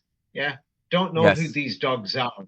Yeah, but they're trying Mhm. to say I'm trying to brainwash people. It's because sometimes I can't hear you and you can't hear me because we're actually recording from a Facebook call. Yes. So, and sometimes it's like I am talking over you or you are talking over me, because the truth is I actually can't hear you or you actually can't hear me. Yeah, I Yes. just thought I'd tell the dogs that, and they're going to say, why am I calling them a dog? Because they didn't turn around and just write, why did he say yes, yes, or he's trying to brainwash people, or he's trying to force somebody to say yes. No, it's because I don't know if you heard me, and I don't want to repeat it. Like right now, I don't know when this call cut out. What was the last thing that you heard? Well, you're talking about the Mayans and the 19th month and Bolstein in regards to this 19.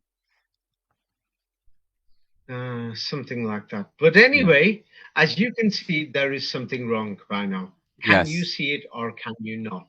for Yes, sure. and Yes. you've read many of my books. Have you Yes. noticed that they're actually using this as a code with other Yes. numbers as well? And all this has got to do with the Kabbalah. Yes, Hmm. for example, explain the Kabbalah. The Kabbalah, many people know, is based on a cube. Yes, and many people are talking about this, but they don't understand it. So Hmm. that's why they will say that in Masonry they've got a cube. The Hmm. Muslims, the Kabbalah, that there is a building shaped like a cube. The Jewish people wear a cube on their head. Yes, Hmm. but many Hmm. people are, of course, telling a lot of misinformation and lies. So the thing is, there is other numbers too, and it's like it's based on a cube that's on a 19. And Hmm. this cube is based on other mathematics. And I've explained this in my book more clearly. Yes, Hmm. I've explained the details of the 19 in the book Secrets of Kabbalah. It's 200 pages, so it's very long, so I'm not going to read out the full book here. Yes, Hmm. but Hmm. it's Kabbalah code, and there's reasons for it. And of course, yes, the thing is, nobody in the world warns you about this number 19. I'm sure you've heard that from me before. Yes, Hmm. Hmm. nobody tells you, hey, watch out. Yes, Hmm. about this number 19. Nobody in the world. Yes, and it's like, Yes. I'm sure you never heard of it until you came probably across my work, or even Muslims. I know many people don't want to hear it because many people don't like Muslims, yeah, which I am aware of. But Hmm. nobody in the world, yes, warned people about the number 19. Nobody. I Hmm. actually came across this. I'm very lucky when I was young. Yeah, these Muslim people, I met them in high school. Yes, and the thing is, the Arabic Quran, for some reason, warns you about the number 19. Hmm. And it Hmm. tells you that it's something to do with it's a trial and a test for people who don't believe. Hmm. So, and from this number or something to do with this number, they will know what the truth is. And yes, and then it tells you it's one of the greatest warnings to mankind. Hmm. Now, I'm not here to preach a religion or anything to do with that, to do with the religion, but I find it suspicious. Hmm. I find it suspicious, but not just there. It's like, for example, in I've got another book called Ancient Greece, and in this Ancient Greece book, I show the fake history of the moon landings. Never mind the ancient Mayans. Somebody's going to say, the Mayans are ancient. It's not. The pyramids knew you could see it, and they'll say, maybe these Buddhism is an ancient thing. Yes, but in my book, ancient Greece did not exist. I go through the history of Neil Armstrong. Yes, Hmm. and Hmm. he allegedly went to the moon. Yes, and Right. so what we find about Neil Armstrong, have you read this book? Yes. Yes, I have. No, you've read it, then you know that it's totally suspicious that we're going to find this in the 1960s. Now, you could read this yourself. When they created the NASA Apollo program, you could read it from the middle. To prepare for the Apollo program of the future, what did NASA do? NASA recruited 19 pilot astronauts for the new Apollo program. According to historians, Neil Armstrong was the first man to walk on the moon. He was an American man from That's the the one. United States. That's the one. Yes. So the thing is, they chose 19 astronauts. Yes. Yes. Mm-hmm. So the thing is, the thing is, when you arrive on the moon, I'm not talking about when Neil Armstrong started walking on the moon. Yes, you could Mm-hmm. read it actually from history.com itself. When Mm-hmm. did Apollo 11 arrive on the moon in lunar orbit? On July 19th. Yes, and then they say that Neil Armstrong got out of this spaceship on the 20th. Mm-hmm. You see? So Mm-hmm. that's 19. Then they're Mm-hmm. telling us something strange, as if people believe this. I don't know why they believe this crap anyway. Oh, if you don't believe this, how the hell could you believe Buddhism? Mm-hmm. Yes, Mm-hmm. that it allegedly came from India, an Indian text, and it's Mm-hmm. using the same 19. If you're going to say, I don't believe in the moon landings and Mm-hmm. all these things, the history is a fraud, then it's the same for all these religions. Now, Mm-hmm. Michael Collins was the third astronaut with Neil Armstrong when they went to the moon. How Mm-hmm. many times did he eat oatmeal that day when Had he eaten fled? oatmeal 19 times since they left Earth. How the hell could you eat 19 bowls of oatmeal? You understand? Yes. Yeah. And then, what do you call it? Michael Collins told his father, or yes, Mm-hmm. Neil Armstrong is going to be selected by NASA. On what date did he write to his father to say that Neil is going to be selected? The media and historians advertised the story that Michael Collins wrote to his father on April 19th regarding Neil Armstrong being selected So by you see, NASA. yeah, that yes. So it's like that's 19, and then what do you call it? Yes, what they do, yes, uh, when they turned and said, Houston, tranquility base here. The eagle has landed. Yes, they Hmm. said that. What do you call it? Yes, when they landed on the moon. Yes, and you could read, a bunch of guys are about to turn blue. Yes, and Hmm. when did they say the eagle has landed? After what? He said this after a 19-second exchange with Mission Control. Ah, so they said it 19 seconds after they spoke with Mission Control. So now Hmm. they said the eagle has landed. Amazing words. Hmm. Then when they arrived on the moon, they said an amazing thing. What did they say? Many people know this. Uh, When Neil l- Armstrong started walking on the moon, what did he say? Something like one small step for a man and one Ah, giant leap yes, for. yes. Everybody's heard of that. And when did Neil Armstrong? Yes. Which date did he first imagine these words? April 19th. Ah, so he got these words probably from the 18 April 19th memo. That's what they're telling us. Mhm. Yes. Mhm. So now, Neil Armstrong was the first man on the moon. Yes, they arrived on the 19th. They set foot on the moon on the 20th. They said the Eagle has landed after 19-second exchange with mission control. So Mhm. Neil Armstrong has landed. He says he sets foot on the moon and he says that's one great step for mankind. And he got it probably from a memo that was written on the 19th. He was Mhm. selected with 19 other astronauts. Michael Mhm. Collins knew about this. With he told his father on the 19th, and he ate oatmeal 19 times. Yes. Yes. So now Yes. Buzz Aldrin was the second man on the moon. Mhm. When did Buzz Aldrin set foot on the moon? 19 minutes after Neil Armstrong. Ah, I see. So it's like I stand on the moon and you can join me 19 minutes later. You Mm-hmm. Mm-hmm. see? Yes. And so Yes. President Nixon, yes, Mm-hmm. has a telephone call. Yes. Yes. When they're behind the moon and there's no wireless or anything. Yes.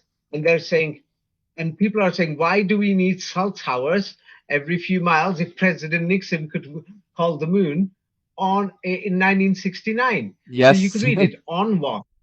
Yeah, On July on. 19, after Apollo 11 had flown behind the moon out of contact with President Nixon spoke by telephone link with the astronauts.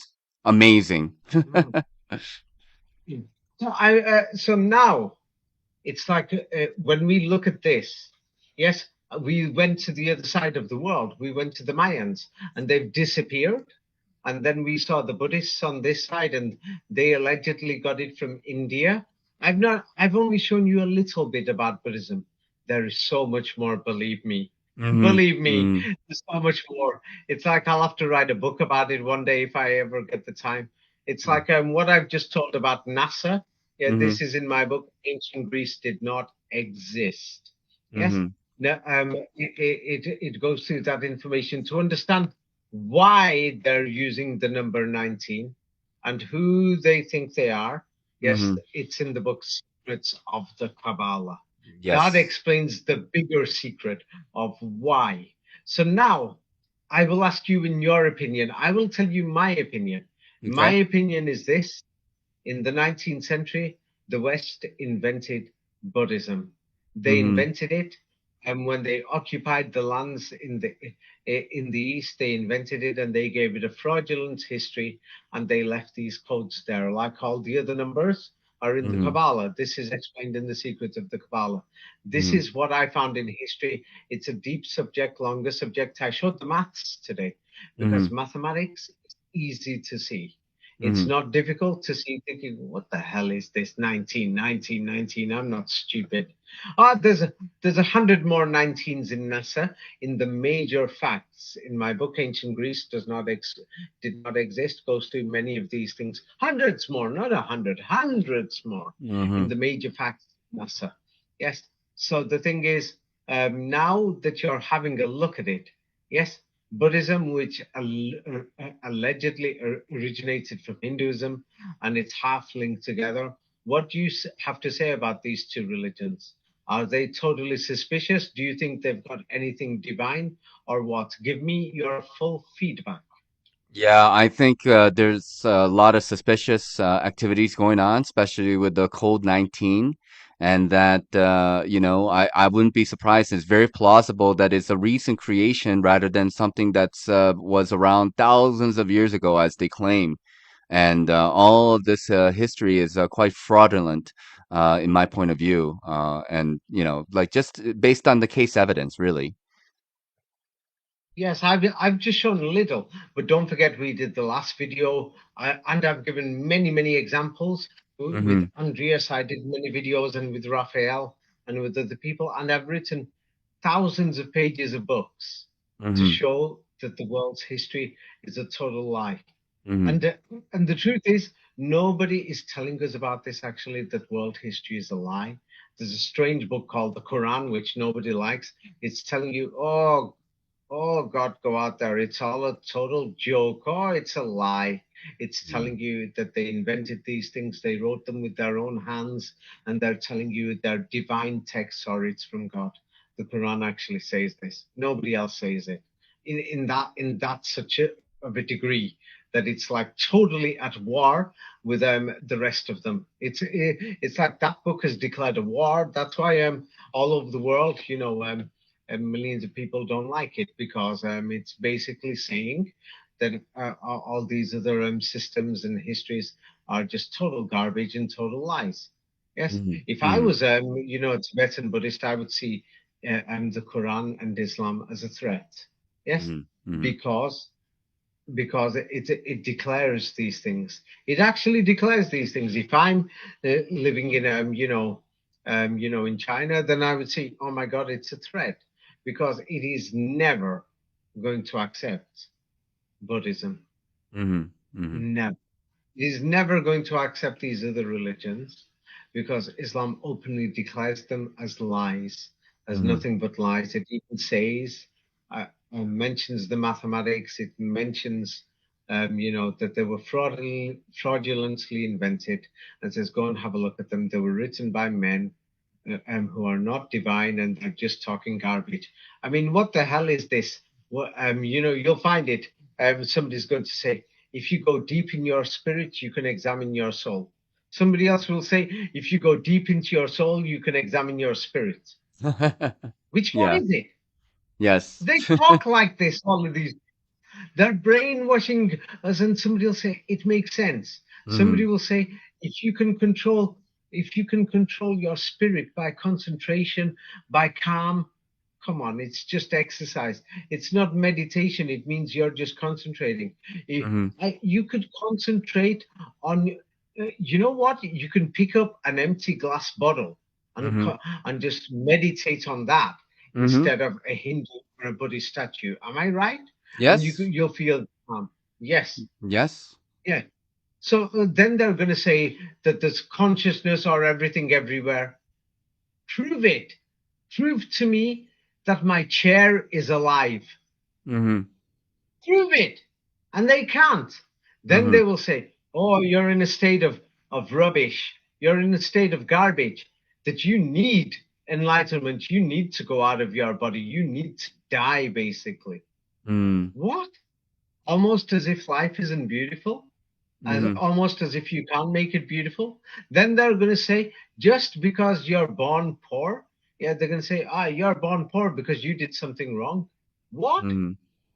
I don't think that somebody could say that what do you call it? Yes, somebody who's born poor in a village in India, that we can examine this village and then we'll find remains there of a British or French or Spanish or American mining company that damaged the land maybe 50 years ago, and they were born there. I would call it as a result of the environment that brought them to poverty, that was destroyed by the mining company who didn't pay.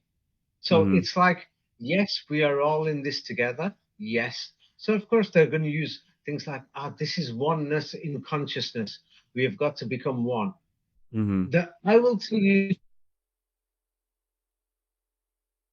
something. I've never seen any church or any temple, that's ever managed to unite the world, anybody in one consciousness.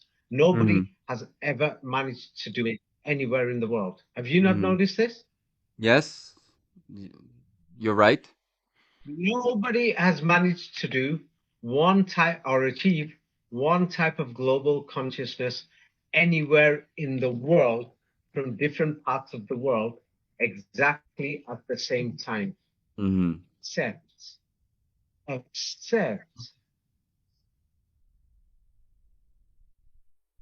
Muslims. Have a look yourself. Have a look yourself. They've created a type of, if you want to use Buddhist words or Hindu words, one consciousness. Have you found this picture? Have a look at Yes. this. Have you received it? What do you Yes. see? I see everybody facing the Mecca. One place, exactly at one time, from every single place in the world. And they will say that one same book, they're going to read it out. They are the only one consciousness that I know. There is nobody else. If you go to one Buddhist temple, they're reading one type of thing. In another one, they're reading another type of thing.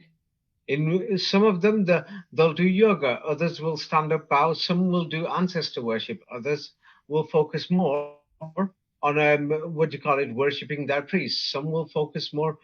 No, in Islam, they don't focus on any men. No, nothing. Many Christians and Hindus have defined it as a very boring religion. It's boring. There's no statues. There's no dancing. There's no yoga. You could call that prayer system yoga if you want to. They just pray simply to God, who is not part of consciousness. Nothing. God invented consciousness. Mm-hmm. You see, that God is not part of the human consciousness. You can think about God, you can Mm-hmm. imagine God, but God is beyond reality. They don't use any of these strange words, actually, that I'm using now.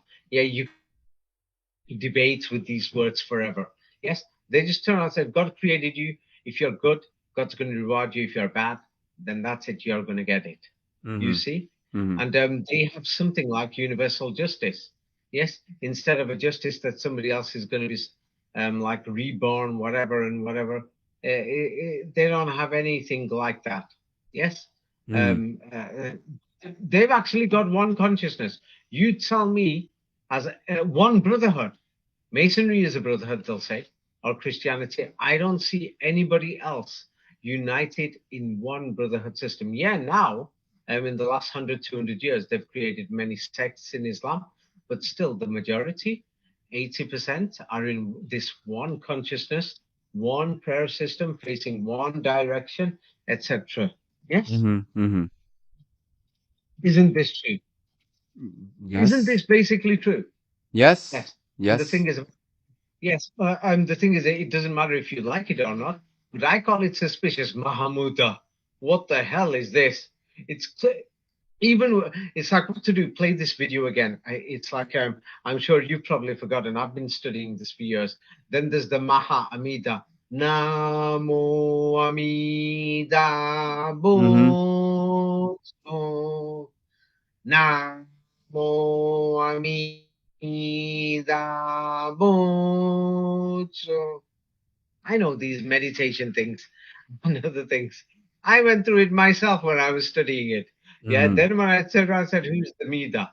Or the Amita? Or Amitabha? Or Amidabha? Whichever way they want to pronounce it, the father Amida. They said, he's the Mahamida. And I Mm-hmm. thought, and then they said Mahamuda or Mahamudra in Indian or Mahamutra or Mahomet in Europe or Mohammed or Muhammad or Muhammad or Muhammad or Mahomet. It was the same thing. Then I thought, this is supposed to be the ultimate goal, the Mahamuda. Everything, just having a look at it. What's your final assessment? That imagine you're an old man and you're dying, and your grandson is age 25, and he says, Grandpa, yes, just tell me a simple yes or no. You're old. And Mm-hmm. he's young, he's to go running out of the house.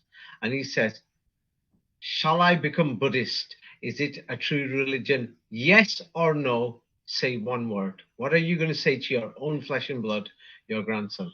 Are you going to say yes or no? Well, I mean, I would Choose not try to one. It's impose, no but now.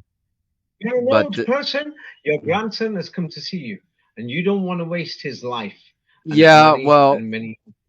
I mean, What like are you going to?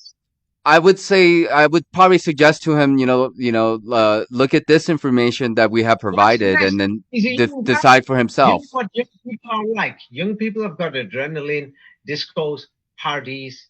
He wants a career. He wants to have a nice life. Yes, and Yeah. then the world, anything can happen. You don't want him to have a hard life or anything. He's got to think of his university, everything, and he's telling you, just give me a simple yes or a no. Okay. Is No. it a divine? No. Okay, that's it. Because do you know why I said answer like that? Somebody will say David's putting you in the position. It's because people are going to spend thousands of dollars, many years, and it's many years of their life, and people want to know what we're doing. Why Yeah. are we alive? So Yes. if there's somebody listening, it's not because I'm for or against Buddhism. I've discovered many things. Now that person, it's going to save him time. He can go out there and maybe he will find something else greater than me. Mm-hmm. Yes. You see? So the thing is, I don't want to waste anybody's life or time. It's because the thing is, there's so many things to talk about. Yes. There's so many things to talk about. What's going on in Madras? What's going on in Bangalore? Mm-hmm. Yes, what's going on in Sri Lanka? What Mm-hmm. about their ancient traditions? What's going on in, like you said, in Nepal? What Mm-hmm. about their tradition? Some other system, like there's a minority village here. There's only a few hundred of them, but they say they've got an ancient religion. Or what's going on in Nigeria? You see, like this, or in Abuja. in Nigeria before the British invaded. Yes. So what was their system there? There is so much to look at. You see, so what's going on with these Mayans? If that is a fake, and the British and the French and the Americans and the Europeans, all of them, upon and invented the history there. What is their history? There's so much to look at. So that's why I turned around and said, make it a simple yes or a no. Yes. So that, because the thing is, it's like the thing is, then we can move on. Instead of saying it's not enough, then we can spend the next 1 or 2 years or 3 years or 4 years or 5 years. And what we could do is what you call it, yes? What we could do is you know what to do, because just if you download a video and you add it, yes, to the recording, maybe somebody will say it's copyright. So what I'm going to do is I'm going to send you the link, and you could just add this video onto the end. And then what people can do is compare a similar video with Hinduism or with Zen Buddhism in Japan or other things. And then when people compare these things, yes, I'll just send the page in case you don't have it on, because just in case it'll say copyright. No, don't have it on. He might say copyright. Many people don't download and add it on. People can see it. Yeah, you're just going to see people who are just going to talk garbage, or are going to be brainwashing you, and there is no evidence that you are going to reincarnate. There is no evidence that the Mahamuda is the way. There is no in this Buddhism. There is no evidence of enlightenment or anything. Nobody has come back from this enlightenment. They're going to say, "Oh yeah, he came back with a better life." So it's like me turning around saying, "In my previous life, I was a bug or I was a slave because I was so good. I came this time, and I was a slave in what do you call it? In the planet Neptune. But now I've come to the planet Earth. I'm richer and I'm having a better life. It's because I followed the Mahamuda." Are you going to believe me if I told you that? No. See, No. so this is the teaching. So you know what? I will say what I say to people: prove it. Bring me millions of people who are going to say, "I had a past life. I was living like a frog, or like some bug, and I had a horrible life." Yeah. Whatever. I'm sure you're going to have to bribe some people or find some people who are, unstable or something. Or some people will say we had some past life or something. Yes, some people do remember some accurate things, but the way that they have described it in Buddhism or in Hinduism, I've not found that yet. I have not found it yet where somebody will say to me clearly, yes, with proof, not just reading from their mind saying, in my past life, I lived in Tokyo. Yes. And what I did was I buried these coins over here. And I was a Buddhist in the past life, and I made sure that I followed the best of the 19 tantras, and I achieved the Mahamuda, the ultimate goal. Yes, and I became a Buddha. That's why I didn't get perfect enlightenment. So this time I've come back as a billionaire. But because I was practicing Buddhism, I wrote letters, and here's the proof. It's over there. Check the handwriting. It's exactly the same. I've never seen that proof like that yet. Have you? No, not really, no. So therefore, I call many of these systems whereby people are doing these things, we're doing it without any proof. The truth is, religion is man-made. People who are claiming that they've got divinity within them, there is no proof. Like, what do they call this Dalai Lama? Yes, His Holiness. Yeah, His Holiness. The word holy in Germanic comes from Allah or Allah. Believe it or not. So His Holiness basically means that he's claiming he is God. Yes, he's not the Dalai Lama. You're calling him his. It's like you've given them these titles. There is no proof that any of these people are holy or anything else. You see? There is no proof of any of this stuff. There is no proof of any of this stuff. It's like a business or and things like that. The only thing I can say is that, what do you call it? We came from somewhere. Somebody created everything. We all know this. Yes, Hmm. something created everything.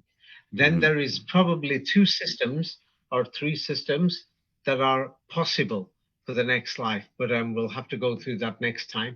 And the Hmm. thing is, from these possibilities, yeah, we've got a brain to think, and we can examine things and then have a look to see what sounds real. Like they're telling us these manuscripts are ancient, thousands of years old. There's no evidence for it. Oh, now let me tell you, with all this 19, and they got these manuscripts, they're going to say they copied it from Nalanda 1,000 years ago, and the Muslims burnt it 1,000 years ago. Do you believe this story now? No, no. It sounds like garbage. It sounds like some fairy tale.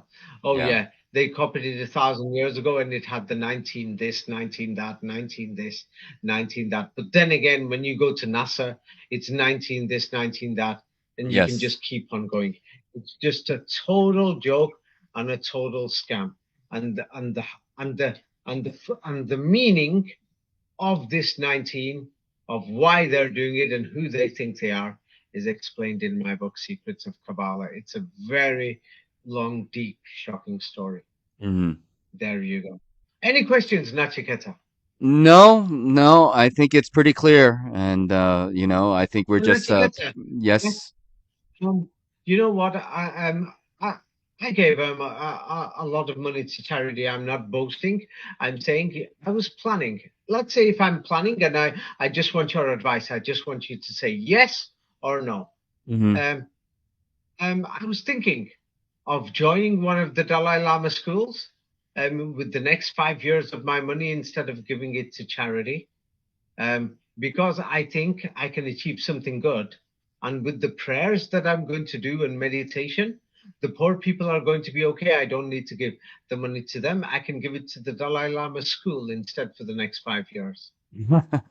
Well, Which, yeah, well, it's up to you, but yes, I would suggest giving the money to charity. That would be very direct why way would to you say support that? them. I thought maybe this meditation and all these things that are in these scriptures and these, the 19 secrets and all these things, maybe some of that is actually true. And maybe it will actually make a miracle happen, and then miraculously, the poor will become better. I don't know. That's beyond my You understanding, but at this moment, I guess the answer is pretty clear that you should spend that money on charity. It's or instead. Yes. So yes. So now, so I guess you can see the scam. I'm yeah, glad. So now to your grandson, you will say no, don't join this Buddhism. So you basically told me don't join, don't yeah, pay for the school. yeah. Yes. So I'm saying it again. Once again, I asked a similar question because I would advise somebody else. It's history. If other people are following it, it's beautiful. I travel, and the thing is, if it helps someone, so be it. Hmm. But if somebody is interested in the history, yes, these manuscripts in Buddhism are a forgery. They're and the ones that are in India, many of them are in China. Whatever, it's a forgery. It was invented recently. Hmm. Yes, it Hmm. was invented recently. It's brainwashing and it's just a total scam. That's all I'm going to say. Yeah. Anyway, if there's no more questions, let's leave it at that. Yes? Yep, let's leave it at that. And I really appreciate you, sharing this information. And this is very valuable information, without a doubt, in my mind. And I think, such information really is hard to come by. And I should know. I mean, I've been on a search and been a part of the quote unquote truth movement, and I have not come across information like this at all. So I really am grateful that you have. Given me some time, given us the time to share this information with us. Yeah. I'm so happy that you're grateful because there's some of the pathetic idiots who are listening who don't realize that it cost me an arm and a leg to get this information. Yes. Yes, and the thing is, they're just going to walk away, but then it's going to help their life and save their life or something. And the thing is, but they're so unappreciative, and they'll invent lies about me and say things. Yeah, so be it. Yeah, the thing is, it's their life. Yeah. Yes, it's Yeah. their life. Me, and then they're going to say I call them dogs. Yeah, I'm a normal person. Of course, I'm just going to call them cats and dogs. You know, I've got no respect for them. The truth is that I made this video. It's because there was some people who made comments about Buddhism, and I actually thought, hey, maybe this will help them. Yeah. Mhm. You know what I mean? The Chinese invaded, and then they defeated them on the 19th, and that's why Tibet collapsed. Then the Dalai Lama had to run on the 19th. Come on. You know, this is becoming a bit too much of a joke. You see? Mhm. Yes? Mhm. It's they're going beyond the means and beyond the limit. You know that they've done this, and nobody tells you about this apart from the Quran. I Mhm. don't know why it's there. And the Quran, it's said to be a book from Muhammad, and according to Islamic history, there's certain versions.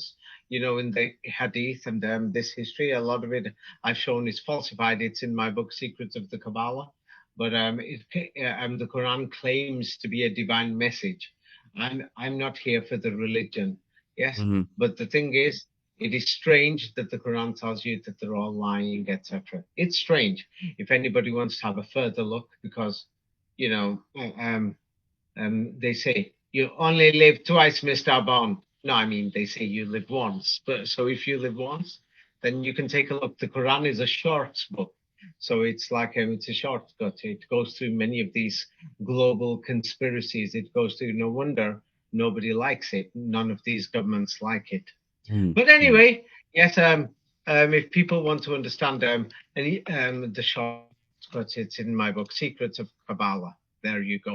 Of why this 19, why that, and then things like that. Mhm. Let's leave it at that, Patiketa. Let's call it a day. Okay. All Have a right. nice day. You Okay. too. You take care. Bye-bye. Bye. Yeah. If you